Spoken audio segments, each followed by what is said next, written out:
In this video, we're featuring a Toyota Hilux that came into the shop with a brake override malfunction warning on the dashboard, and the check engine light was also on. During inspection, I noticed something unusual. When I switched on the park lights, the brake lights also lit up even though the brake pedal wasn't being pressed.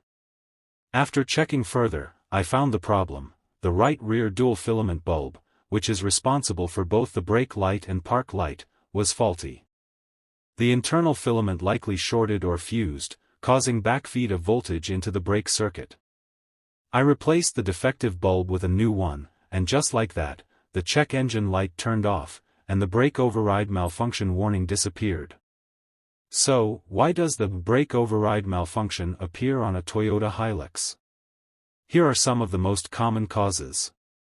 Faulty brake pedal position sensor.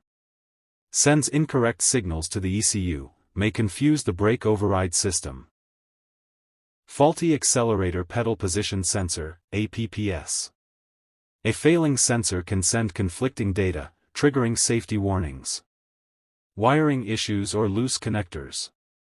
Damaged or corroded wires in the brake or throttle system can break communication. Stuck or faulty brake light switch. If the ECU thinks the brake is always pressed, it may activate fail-safe mode. ECU software glitch or failure. Sometimes a reprogram or reset is needed to clear lingering errors. Aftermarket electrical modifications. Poor installation of throttle controllers, alarm systems, or remote starts can interfere with signals. Faulty dual filament bulb, real-world case. When the park light and brake light share a bulb, a shorted or worn filament can backfeed power into the brake circuit. Symptoms. Brake lights stay on when park lights are turned on.